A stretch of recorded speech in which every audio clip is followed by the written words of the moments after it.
Kale oli mulabe mulungi era muwuliriza mulungi wa Daily Still Hope gwali ku Daily Still Hope tu eje media n'emikutu emirala kwotufunira tukwagala nnyo oba akatuuka asooka subscribe ngo like nga tomala sharing comment section eva zibanzigule okubanga ate otuwa ekibuzo kyo okuteesa ku konna 0752 074 088 3 ze namba zaffe akosobola okuba ng'oyita ate nosobola okubanga oyogerezeganya naffe. Alenisa hotel mu kibuga Jinja ye hoteri gy'ogenda okuba ng'oyita n'ofuna buli kyakulya kyonna, buli service gy'owetaaga oba weetaaga kifo musobola okukolera pate oba mukolo gwonna. Alenisa hotel mu kibuga Jinja, yitayooko ate tebajja kukola bubi. Services ziri accurate, ekifo kiri mu kibuga wakati ate tewali kerere yonna gy'ogenda kubanga ate osangayo betutambula nabo. Kale mugala Jamil nzaali mu studio kubanga ate nkutwalira ddala mu maaso ku mukutu guno gwa Daily Still Hope. Ennaku z'omwezi zizina 29 omwezi gwa 2024 gugenderedde ogw'okubindooza guggwako olunaku olwaleero enkya tuyingira omwezi ogwokusatu. Kibadde ekisa kya Mukama kye kikukuumye okuva wayingira January okutuusa olunaku olwaleero. Bangi abafudde, bangi bali ku bitanda ate bangi bali mu makomera, naye gwe aba akyakukuumye n'okutuusa olunaku olwaleero tulina okukkiriza nti n'omwezi ogwokusatu agenda kubanga ate agukuyingizaamu mu Kristo Yesu omwana wa Katonda omulamu. Amiina. Saala tugizingiddekaawo ebadde yakwebaza Mukama okubanga ate atuyisizza mu myezi gino ebiri ate n'okukkiriza kwe tulina nti omwezi ogwokusatu atujja kuba ate tuguyingira mu maanyi ag'omwoyo omutukuvu mu linnya erya Yesu. Nakola leero awaliwo emboozi eri ku social media Pastor Bishop David Kiganda ate n'omusumba owa Miracle Cathedral oba Miracle Center Cathedral Pastor Kayanja Robert nga balina okukonagana, balina ebyabwe, balina issues zaabwe. Ate nagenza okulaba awo nga n'omusumba omu ayagala okubanga Eva ali mu mawulire, tumuyita Pastor wa Life Christian Life Church, omusumba wa top namanya gadduse yabiyingiddemu awo n'abanga ate naye aleeta vyeyiye abyonna tugenda kubanga ate tubirawo mu kitundu kyaffe kino n'obupati obuddako oba kiki ekigenda mu maaso mu kkanisa, endiga nga zeeruma ate n'abazisumba oba be baakwasa omulimu ogw'okubanga ate basumba endiga ezo nabo nga ate beerumaaluma. Buli omu awayiriza munne okubanga amulukira olukwe olw'okuttibwa kuba Musumba Kayanja agamba Bishop Kiganda alina baakwatagana nabo okubanga ate bamulukira olukwe olw'okubanga ate bamusaanyaawo. N'aleeta n'obujulizi bwa graafu waliwo ate omupoliisi eyamuleetedde evidence eyo okwagala okubanga ate amulaga ng'engeri gye bagenda okubanga ate bamusaanyaawo. Ebyo akatambi ako ngenda kubanga ate nkakuteerayo ogenda kubanga ate okalaba. Jackson Senyonga oyo ye yayingidde mu lutalo olwa Kayanja nga Pastor Kayanja agamba Bishop Kiganda n'abasumba abalala balina olukwe olw'okumutta. Ekyo nnyinza obutakikkiriza kubanga mu basumba mu Uganda abasinga security Pastor Kayanja akwata kisooka wali walinga balakisi, so okugamba nti waliwo abasumba bamupangira olukwe olw'okumutta.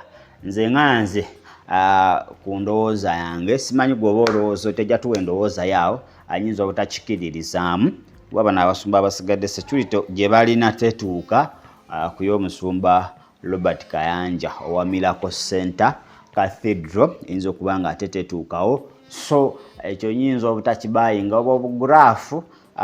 Ye Bishop Kiganda yagambye aleeta amaloboozi kubanga guraafu eraga nti Bishop Kiganda alina be yayogera nabo ndowooza oba be bagenda okusasula oba bakolagana nabo bamutte, nze naawe simanyi. So ne baleetawo obuguraafu ne Bishop Kiganda yagamba aleeta obujulizi obulaga anti nze nina benjogera nabo abagala okubanga bamusaanyaawo obujulizibwa obutambi kubanga zino calls zonna zili recorded. No one is safe, especially wekituuka ku masimu kibaze issue eziri n'omugaso ennyo.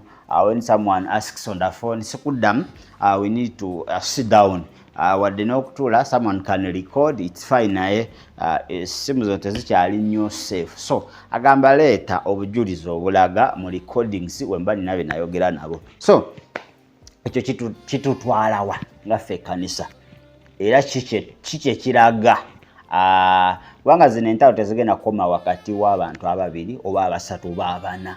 Zino entalo ziyingira mu ndiga okitegeera. Kakati wosanga aba Miracle Center Cathedral tebakyayagalira ddala aba Kingdom kubanga omusumba apangira musumba waabwe mbwattibwe.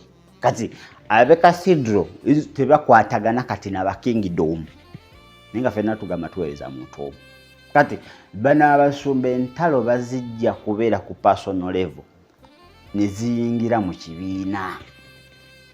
Ate jjukira zisanga ekibiina bano ba Aidayo my pastor. Nze ku pastor wange nfiirawo. Kakati entalo zigenda kuddaawo.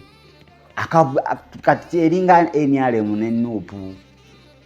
Okitegeera ate NRM ne Nuupu basobola okutuula mu parliament balaba ne banyumyanyumyamu wadde baba tebeematira nnyo. Naye kati wano we tutuuse tulina political parties within the church. Tulinga abayina ebibiina by'obufuzi ebivuganya government ate nga ffe tugala tuli mu government emu ey'eggulu. Naye kati tulinga abayina ebibiina ate ebivuganya government eyo gye tukola ki gye tuweereza. Kati olutalo lwa Pastor Kayanja terutandise kati allegations oba accusations oba evidence nga gwoyinza okuba ng'okirowooza tebitandise kati okuba nga biri mu mawulire okitegeera. Naye ekituluma okuba nga ate biyingirawa eno ku grassroot kasita biyingira mu ndiga. Ezo endiga baba tebazisumba zitwala mu ggulu. Ezo endiga baba bazisumba ziyingiza geyeena kubanga endiga kasaba ziyingizaamu obukyayi nti Pastor Kayanja mushaawe kubanga ayogera ebya swakaba ku Kiganda mushaawe kubanga mbwalina enkwe zaagala okutta Kayanja. Ona Ssennyonga mukyaawe kubanga avuddeyo n'ayogera. Kati tugenda kubanga eyo level in fact gye tuliko. Kati ekyo kikulaga nti Setaani yaseesera dda bano abasajja bano balina ebyabwe ebiri munda bye bataagala tugamba. Kati ffe batuzanyira ku mutwe. Ompangira oluko omuntu asobola kuva eri from nowhere n'agamba gundi agala kunzita wabaawo ensonga enkusike okitegeera. N'oli asobola kuva eri from nowhere n'agamba oyo byayogera sibitegeera kubanga ekyo ekigambo gundi ampangira lukwe lwa kunzita kigambo kinene nnyo. Kuba omuntu asobola n'okufa ebibye ne bagamba yatugamba wano gundi twale tubiwulira mu nsi naye kati biyingidde ki bitandise okubanga ate biyingira amakanisa.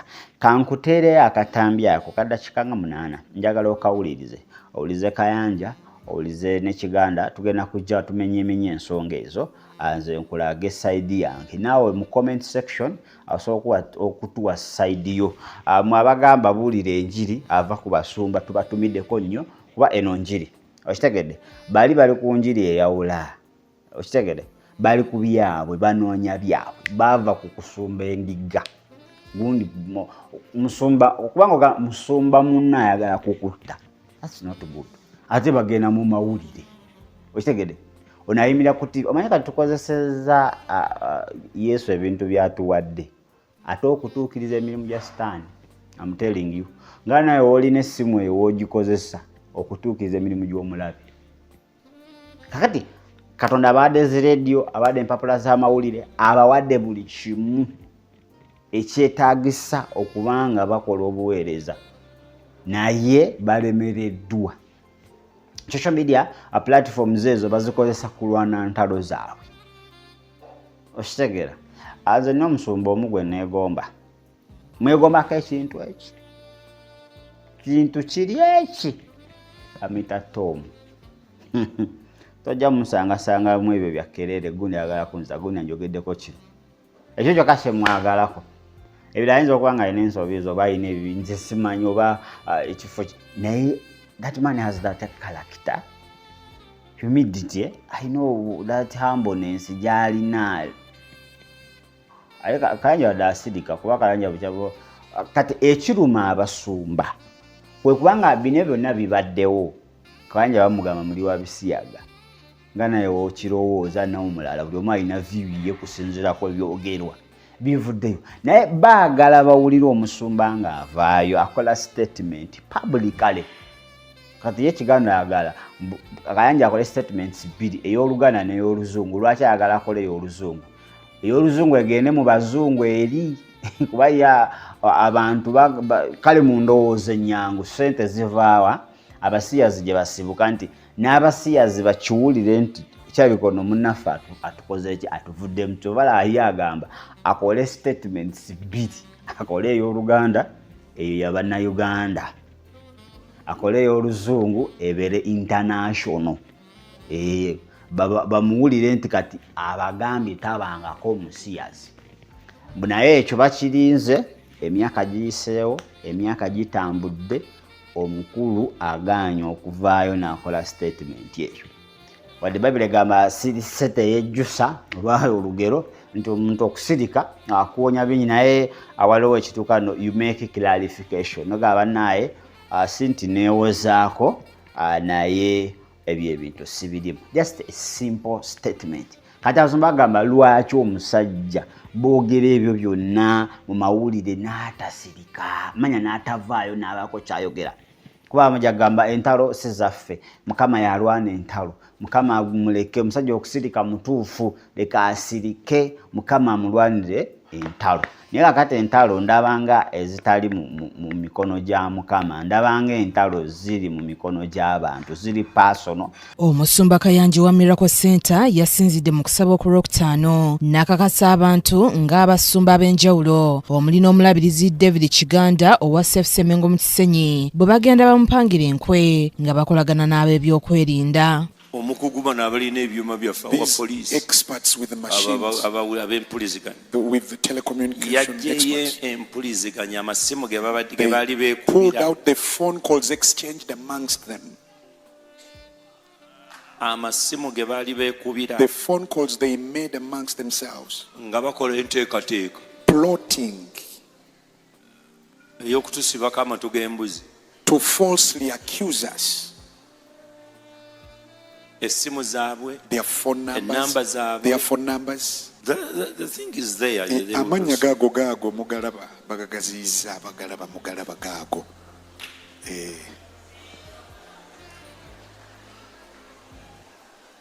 Just expand it. Gaziya ekyombo. So you only see people Abantu olaba balabe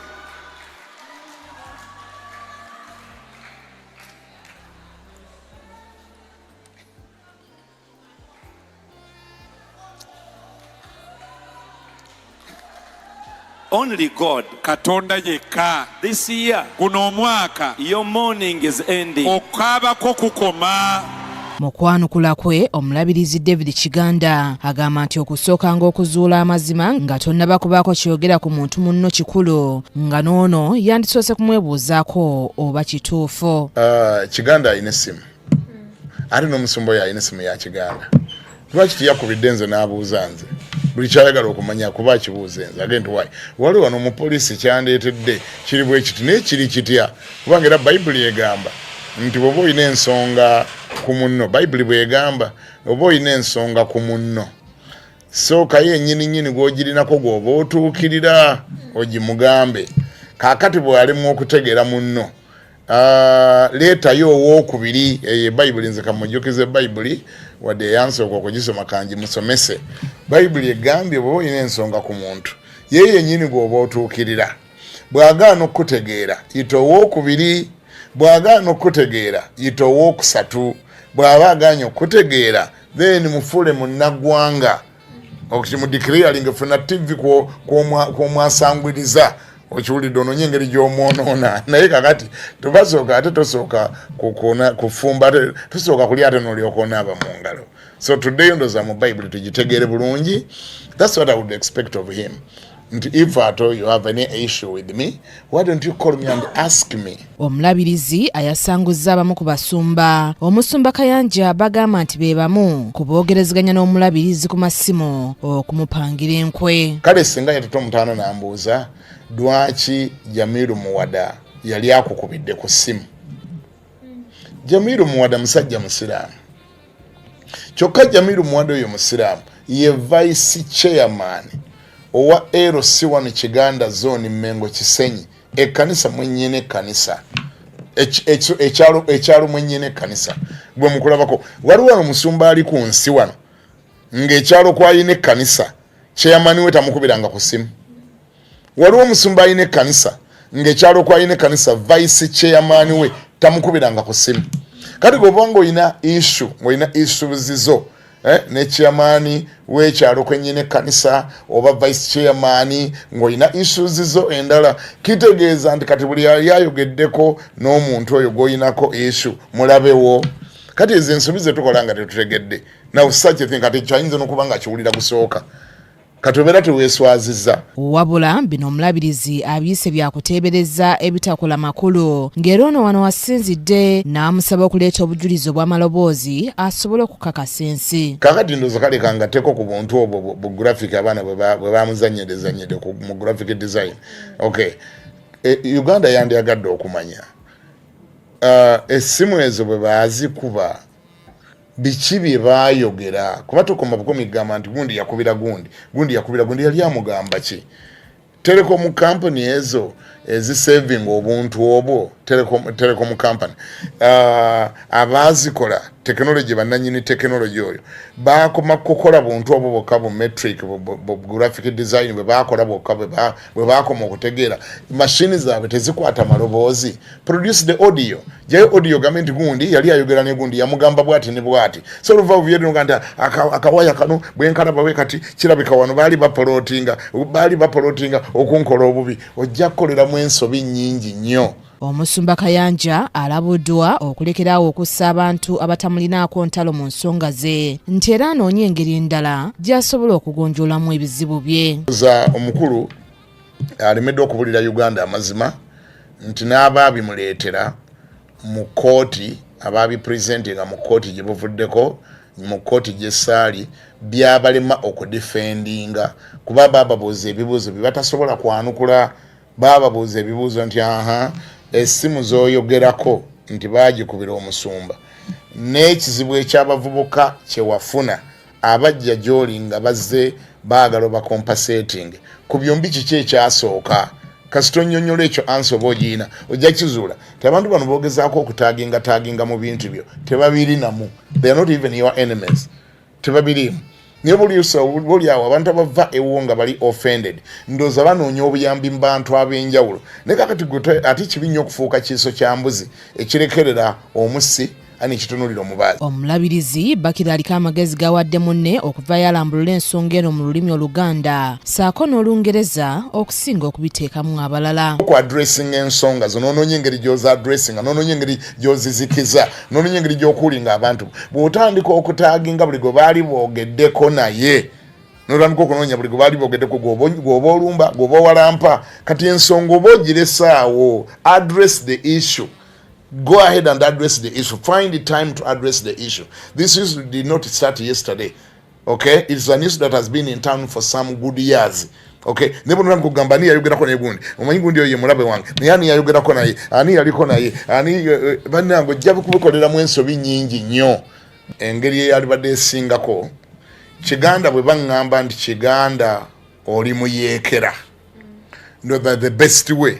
Nga sinatanga kuinvolvinga abantu bonna gena nga mbataginga mbasiige ettaka mbakola ki nkola smearing Kiganda bagambye ndi muyeekera bwe mba siri muyeekera nyina okuvaayo neneyambisa TV yemu eyo microphone yemu ninga nze Kiganda siri muyeekera simple lutalo bolumazeewo nebo bagamba gundi oli muyeekera gundi oli musezi oli abafu kale gundi kale kubannange mujja kuwulira ekijja okunvaamu lumule nagolokoka nja golokoka lumule nayogera bannange no bagambye address the issue Vaayo gambe siri musezi simple ensi yagala okuwulira abagoberezi bagala okiwulira abalabe bagala okiwulira Uganda yagala okiwulira kubanga kireeta essuubi ogezi siri muki ate ekyo bwe tuba tukibanja emirundi ebiri tukibanja mu Luzungu ne mu Luganda kyogere mu Luganda neze gwolaba I am not a night dancer. Kinajjukirwa nti omusumba Kayanja azaalabikira amawulire ag'enjawulo olw'okuba n'akakwate ku buli bw'Ebisiyaga nga n'omusango gukyali mu kkooti oluvannyuma lw'obujulizi okuba nga bukyabuze. Abasumba b'enjawulo baze bamusaba okuvaayo okwogera ku nsonga eno wadde nga ye akyasirise ekintu ekireese bannayuganda kansuubire akatambi ako okawulidde wakati w'abasumba babiri ate n'owokusatu Ssennyonga nga biyingiddemu. Abaganda balina akagero nti enjovu ebbiri we zirwanira busubi bwe bulugwamu.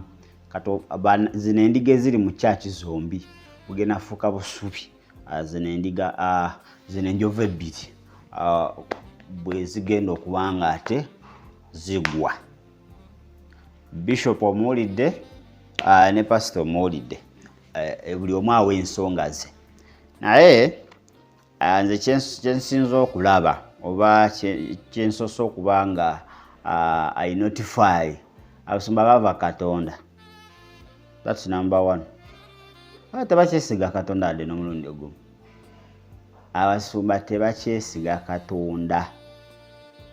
Balina ebyabwe bye beesiga because singa bombi oba n'abalala beesiga Mukama siraba lwaki balitandisa okuba nga service ne social media platforms zaabwe ate bazikozesa nga omu okukasukira oli n'oli n'akasukira oli. Ebyo tubisanga mu nsi na mu political parties endala naye ffe nga mu kanisa tekyetaagisa nnyo okuba nga ate tutandika okuba nga twekasukira n'akasukira oli n'oli n'akasukira oli n'akasukira oli ate balina platforms ennene abantu ze basinga okuba nga bakola ki bagoberera ate baba boogera zonna ziba zibakavalinga nga zikasuka biki byebakola ki biki byeboogera naye nze ngamba okusiga bukyayi mu bantu that's number one. Mu bana abantu be basumba bali kubasigamu obukyayi bali kubasigamu obukyayi ate bagezaako okubanga beekolera empires ezaabwe. Kati Kayanja alina empire ye nti alina abamukiririzaamu abatagenda kubanga bakkiriza Bishop Kiganda byayogera. Bishop Kiganda alina ababe abamukiririzaamu abatagenda kubanga bakkiriza Kayanja byayogera. Onabiyingiddemu owa Life Church, Life Christian Church naye alina abamukiririzaamu abatagenda kukkiriza either Kayanja o Kiganda. Kakati bw'osigaddewa kubanga these are the methods omulabe zalikozesa okuba nga asaanyizaawo ddala ekkanisa okulaba nga abantu beekuba. One, bali kulaga ki kye bali. They are showing you who they are. Watulaba abasumba kati otunula bujingo ye kakati bw'aba ayita awantu oyinza okulowooza Jeno yayitawo oba Prime Minister konvoyi gy'alina. Kakati nze tasobola kunsumba oyo akulemberwa konvoyi. Abasumba tebakyesiga Katonda wadde n'akamu n'akeddagala baamuvaako. Beesiga mamundu, beesiga bakesi baabwe. Kati Kayanja yeesize bakesi baamukettedde ne bamuleetera graafu oba communications ezaaliwo wakati wa Kiganda n'abalala. Kati beesiga bakesi, beesiga mundu, beesiga ssente, abamu beesiga bantu nti abantu benina mu kyaki bajja kunwanirako ne ku social media era abamu mugenda kubalwanirako awo mu comment. Kitegera beesize bantu. Trust bagijje ku Katonda. Kati era bino bitulaba kubanga trust kasojja Katonda. These are the results. Buza Sawulo oyava ku command ya Katonda mga yagenda otte abamere kibono bamalewo bonna basaanyeewo n'ebintu byonna byosanzeyo. Sawulo yaddamu kuwuliza ddoboozi ly'abantu nti ate gano amali g'amasava n'amabuzi n'amate tugatwale tugaweeyo nga saddaaka. Bamugoba ku Bwakabaka. Kakati buli wova ku ddoboozi lya Katonda oba ogudde oba waggwa nze sijja kukozesa kigambo ekyo nti baagwa nze nkuwa vyu kati naawe olina vyu eyiyo ojja kukola analysis ku byolowooza ne byenkuwadde dde nojafuna either oba bano baagwa oba tebaagwa gojja kugwe munyini olina ansayo naye tukooye these things okubanga zitambula mu mawulire obukedde biki mawulire ag'ensi ag'enjawulo okubanga zezifuuse debate ku social media platforms. Zino kanisa zaali baddewo nga zikumaakuma abantu ate kati zezibayuzaamu bana abasumba baali baddewo nga bakumaakuma bannaabe bano abaakayingira obuweereza naye ate kati ekyokulabirako kye bali kuteeka mu bantu nti omuntu waaba akulinako empalana mutte oba waaba akulinako ekintu kyonna mutte oba muwaayirize oba tomwagala mukyawe. Kati abalokole baleme bagenda mu kyaki naye tebagenda kujjayo bibala bya mwoyo byakwagala bagenze kujjayo bibala bya sitaani bya bukyayi. Yakati amakanisa gutugalaba nti ebibala bibatandise okuba nga basomesa bya bukyayi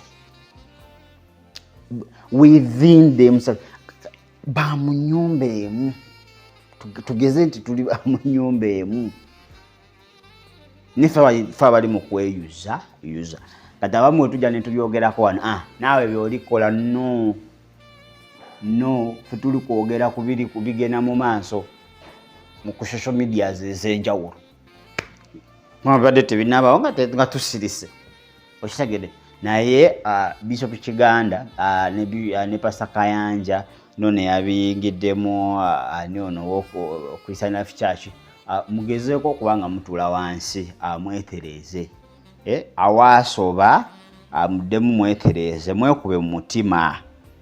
No one is perfect. No one is perfect wadde ekyo tetulina kubanga ate tukibesingirako nnyo kubanga ekyawandiikibwa kyo Matayo 5:48 tugamba let us be perfect. Katonda atusuubiramu okubeera perfect naye tukitwale tetuli bamalayika tukola ensobi somewhere naye ensobi bw'oba wagikola n'ogitegeera ovaayo n'otegeeza public naba bannaye nze kyaliwo ekiti ne weekiri naye ebintu bigenda kubanga ate bitereera ate eri agenda kukuba ate ekyo kikola for your own good for kingdom's good ku lw'obulamu bwo obw'omwoyo wakati wotagamba abantu n'okyesigaliza waliwo akimanyi nga ye Kristo Yesu okitegeera ng'agenda kukireeta ku olwo olunaku so fe oba otukwekera bwereere oba nze mbamba kwekera bwereere oba gwe oba otukwekera ki abwereere nti vaayo tumanyi muti okuswala abasumba mukoze amannya muvuga amamotoka amanene mulina ba SFC be babakuuma fungua balabala oba oyita awantu tuyinza olowooza pulezidenti okitegeera nti ebitiibwa abantu bye babalabiramu ne levo gye babalabiramu nti ovayo n'ogamba ABCD oba otya okola ki okuswala naye ekyanikwa kigamba nti alinkwatibwa ensonyi mu maaso g'abaana b'abantu nange ndi mukwatibwa ensonyi mu maaso ga kitange. So nze mbadde nsaba ensonyi tuziteeke ebbali tudde mu mazima kati tuve mu bintu ebiri virtual tudde mu bintu ebiri reality. Pastor Kayanja vaayo oyogere kitegeere nti ABCD Kiganda naawe vaayo oyogere nteeza nakubanga amasimu oba nedda amazima gatufuula ab'eddembe Ssennyonga naawe by'otamanyi tobiyingiramu oba olina by'omanyi vaayo oyogere kijja kukola nnyo amakulu olunaku luke lumu tulabe Kayanja Ssennyonga abaani nga mutudde wamu nga muli kugambe omubiri gwa Kristo nti bannange tuyinza okuba tubadde n'okwerumaaluma tuyinza okuba nga tubadde n'ebitatambula bulungi naye olunaku leero tusazeewo tutwale omubiri gwa Kristo mu maaso. Olunaku olwo enjiri gye muli bamubuulidde mujja kuba temugibuulirangako bukya mubaawo era n'essuubi lye mujja okuba nga muzizza mu bantu n'abantu abadde baagwa abadde baazikira abadde baawola okuyimuka kwe bajja okuyimukamu kujja kuba kw'amaanyi okusonyiwa abantu kwe bajja okukola kubanga bajja kuba nga babalabye nga muli kyakulabirako bajja kuba abantu bali eyo mwaba bayigiriza obutasonyiwa bakopera ku mmwe abantu bali eyo bakwa ne munabasabira ne balangirako ebyamagero nti Miracle Center Cathedral ne mugenda mu nti wasebeka ebyamagero nenga mubasizeemu obutasonyiwa mubasizeemu ebintu ebitali bya butuukirivu ebitali bya Katonda ebyamagero mugenda birangirira bireme batuukako musigale nga mukulaakulana muli bulungi naye nga abantu basigala level y'emu okitegedda eno ne munagenda wa Bishop Kiganda ne mugenda mu mukutula njegere ne mukutula ekiro kyonna ne mukutula abalogo ne mukutula ababakola obubi naye nga emitima gyammwe babasigamu ensigo ey'obutasonyiwa babasigamu ebibala ebitali bya Katonda enjegero gyazikutula nga ate weza okungera okusiba teri njege gyogenda kukutula wadde bakulimba ojja kukutula omwaka gugweko walabaawo nga tewakola ozunga ogende walala oveewo ozunga ogende walala that's why abalokole bazungazunga kubanga atuuka awantu nga mufo ky'omubuulira amazima nti omanyi kakati omanyi pasita bawulira sitole z'abantu mpitirivu mufo ky'omuntu omubuulira amazima naye omanyi okusinza ku kyongambye weenenye genda osonyiwe genda okolewo tugenda okola yamugamba ebyewammwe ebyakusiba ebyakulipa ebyakukuba ekigo byonna ebikuyiganya ebigaana okulaakulana tugenda bisiguukula mu linnya erya Yesu omuyiza mwana wa Katonda omulala jangu buli lunaku weeru tulina mukutula njegere buli lunaku weeru tulina kuyita mu kiro buli lunaku weeru okitegedde n'amugamba ebyo mu by'obubuulira amazima kati watuuka eyo baddamu bw'omulabewo mukube omulabewo mukutule mutte mukole eki tekawo gubasa ebintu tebigenda bayamba era yabeerawo emyaka gyabeerawo aleme kulabawo nkyukakyuka azunga agende ewalala nze nkuyita kuzunga kuba okusi kutambula okukuzungazunga spiritual zunging babayita bata bano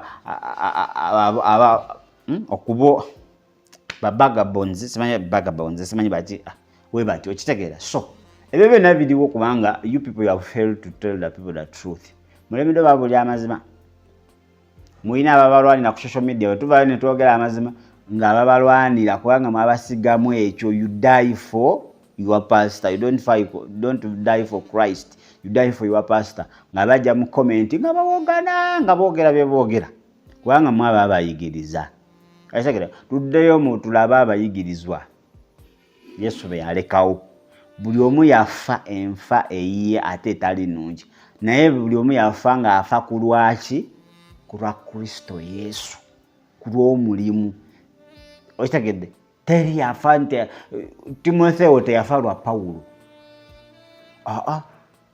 n'abalala bonna baafa ku lwani ku lwa Kristo Yesu kakati ffe kyetukola bano abantu mufityo balaga nti bafe ku lwa Yesu sigamba nti tufiirire Yesu kyentegeeza nti mind zaffe buli kimu tubenga oli gwe tutunuulidde kakati abantu bafa ku lwaffe abasumba omuntu awakanira pasita we n'ateekawo n'ekigere tamanyi gy'asuula amulabira ku church tamanyi byalowooza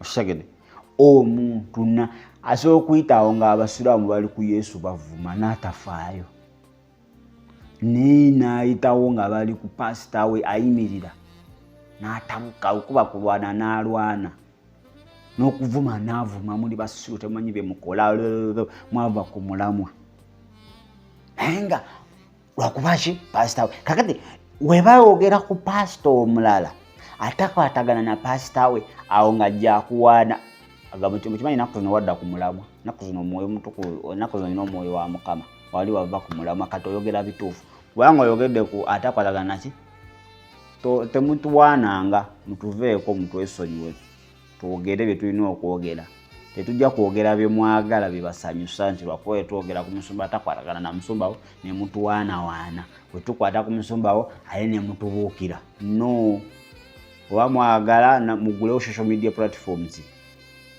namutandike ebyo mutandike okubanga mudifendinga bapasita babo I don't defend any pastor.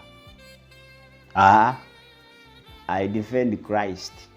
Kubanze mumanyi Yesu tayendangako, Yesu tabbangako, Yesu talimbangako, Yesu tabeerangawo nga tasonyiye bantu bonna yabasonyiwa n'abaamuta yabasonyiwa. Abafalisaayo baamuyiganyanga buli wagenda we bagenda naye nga bamunoonyaamu musango okumukomerera naye n'asigala nga abaagala ekitegedde yatugamba omulabe we njala eba muluma muliise munywese mwagale musabire Yesu naye kati bano betulina betufiirako mulabewo musabire saala emutta kuba emmotoka yemukuba oba gwa mutoyi gwe saba saala emutwala mulabewo aveewo alabe Katonda wo ow'amaanyi naye oli gwe batugamba mbu gwe basinza ye ayogera atya ku mulabe omusabire musonyiwe musabire muwe ekyokunywa n'ekyokulya bano bagamba musabire afe ekyo kyeyakutuusaako naye akirozeeko afe ng'abonabona n'okusinga gwe abaana be babonebone bazzukulu be babonebone paka ku baana okitegedde kati ate betufiirako ennyo betulaba nga be bayinza otutuusa mu ggulu oba eryawa nze simanyi okitegedde Yesu n'agamba omulabewo bw'aba akukoze muyite mutuule wansi mukanye ensonga kakati saa zino bano bo kye batulaga nti omulabewo genda ku social media genda ku TV ku radio wakati mu service mulangire okitegera mulangire kakati simanyi oba mmwe muli ku kituufu bwe mukwata ebyawandiikibwa ne mubigeraageranya n'abaana abasajja be mugoberera oba bali ku kituufu oba Yesu yali ku kikyamu I don't know naye kubanga lwakuba nti baba bakyamya obwongo baba bawunzika obwongo temukyategeera doctrine gye babateekamu yaabwe babajjamu doctrine entuufu na bino togenda bitegeera era ogenda yomba buyombi kubanga be babasomera Bayibuli temukyazisoma kulaba byawandiikibwa Yesu yayogera atya era mugenda kuyomba buyombi okitegera so abasajja nze kugamba balina ebyabwe bye batukweka okitegedde bamanyi gye balaga bamanyi n'ekkubo lye baakwata oba lye balimu era bagenda okukuwaabya bakuyingize mu kkubo lyabwe oba bagenda okulungamya bakutwale mu kkubo ettuufu okusinziira ku bye boogera bye bakola one of the two bo bamanyi kyo kye bali they have failed to speak the truth babivaako dda buli omu kati akeera kumakya naga leero kati kiki tugenda zimba ki Pentagon musoloze sente nawulidde wa Kingdom bagenda kuzimba Kingdom Tower musoloze sente naye gwe ng'omuntu oli kulaakulana naye abantu boogera kuba bubi okitegedde buli omu akeera kumakya buli musumba akeera kumakya agambe kakati ndeeteyo ki mu kanisa naye nga kikomekeza kyakusoloza ki kyakusoloza sente naye nga nezene nemusoloza temukirabako mwasoloza sente nemukola amalediyo fayini kirungi abakristaayo naffe okubeera naki n'amalediyo kubanga ab'ensi bayinza obutatuwa platform kwogera byetulina kwogera ku malediyo gaabwe kubanga bibakuba tutandisa amalediyo ago mwaba agatandika sente ezisinga mwaba azisolooza era ekintu newe kifa ku lediyo era mwaba solooza abo abakozi abaliko mwaba basasula kubanga mwaba solooza sente mwaba kola buli kimu okitegedde naye osobola okuva eno n'ogamba nina bizinensi yange pasita banangireko testi mwezi gumu oba pasita nina omwana wange amaze okusoma mu omulimu basobola okukkiriza tebasobola nakubikkirizaayo edi eri mu mannya gaabwe buli kimu kiri mu mannya gaabwe kakati gw'oli awo okozesebwa bukozesebwa era bwe bana baagala kukola TV era mujja kusolooza naye nga eyo TV tekubenefitinga kubanga pasita wagibeerako agibeerako kulwana ntaloze nno waligifunyemu ng'ebuulira enjiri ey'amazima naye abeerako kulwana ntaloze n'abasumba banne okitegedde kukuba oli omwezi oguggwako ne bakugamba banna UCC etubanja ne bayisa ekibbo n'oteekamu kakati ekugasaawa tewali weekugasiza ebintu ebisinga byonna mwaba Katonda yakozesa mmwe okitegedde ebintu ebyo ne mubiteekawo naye tebibagasiza banasajja babikozesezza kuporomotinga sitaani kugisaawo byabwe kulwana ntalo zaabwe kwegaggawaza nakufuna aba SFC n'amagye kubakuuma teri kirala kikuyambi okukubuza lediyo ekkanisa yo oba TV ekkanisa gwe nga gugifunyemu ki oba ekuyambye eki tewali ogamba kantekeko ndabe service pastor ali mu kuyomba buyombi pastor aleeta njiri zikuba banne kati era gy'onookoma okubiwuliriza akufiidinga mu bukya era nawe ojja kukomekeza one time one day nawe ogenda kutandika that habit kubanga amafuta gava waggulu pastor wabanga avuma one time ojja kuyiga ovuma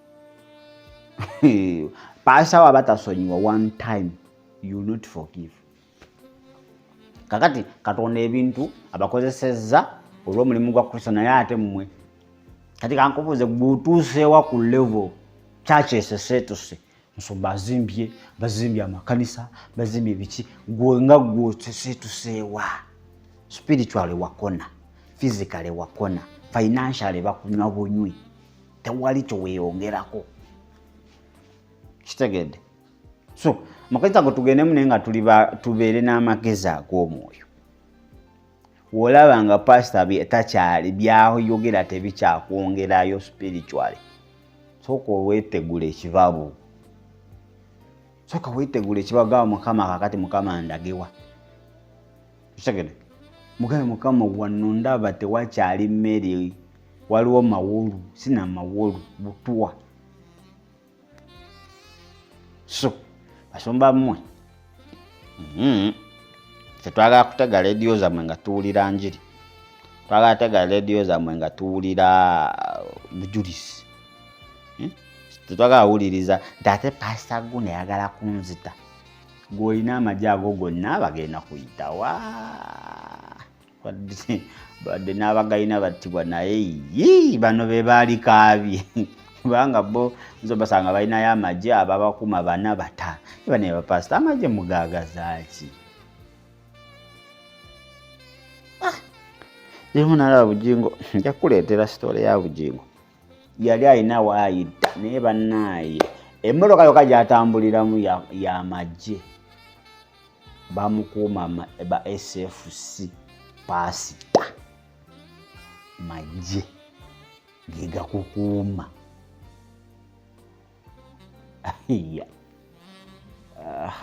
badde tuli mu nsi nga ejjudde obubi naye maama oyane convoy ngeya minisita Kayanja asinga minisita convoy Kayanja convoy ogigeraageranya ku ya first lady president prime minister baminisita ababeera n'asikala ababiri abasatu bayasajja balina waliwo tuuka ku makanisa gaabwe ziringa barracks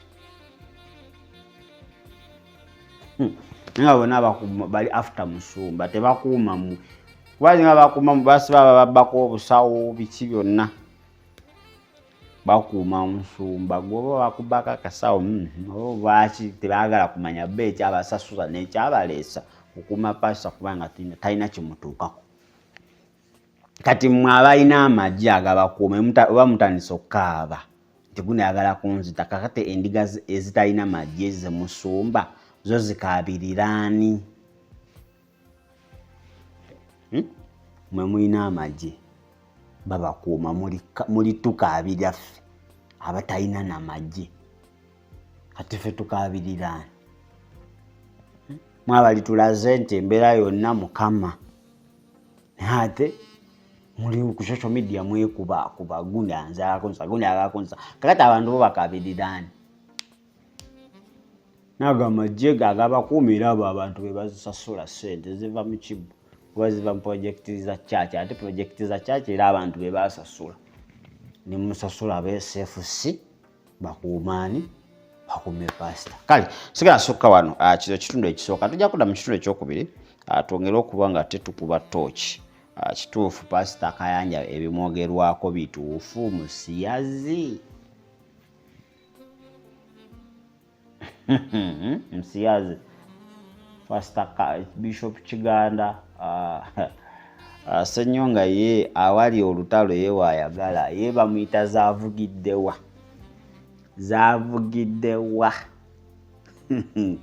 kati laba omanyi banasomba beerinako data awera buli omu alina data ku munne kati abamu batya n'okuvaayo ndowooza Kiganda yagambye oyo alabika tamanyi kyatankuula njayiwa wano bwino nenga Mukama Katonda waake kanenonyeze Yesu nsomba mbavuddeko abakayanira n'ababawagira wa tubabalekedde mungira mubalwanirira mu comment section ffe tugira tweyongerayo kale mbadde mbala birungi era bawuliza balungi abadde eri Still Hope 0752 347 ne 0761 088 zinamba zaffe z'essimu kosobola okubanga oyita ate no bakebuuzo byobuuza bane semina enkyalumu ogwokusatu kale ndowooza katubasiibulire wano mwenna abatambula naffe abawuliriza ensonga zino ku mukutu ogwa Daily Still Hope ale Still Hope 2 ne HM Media tubaagala nnyo beere bulungi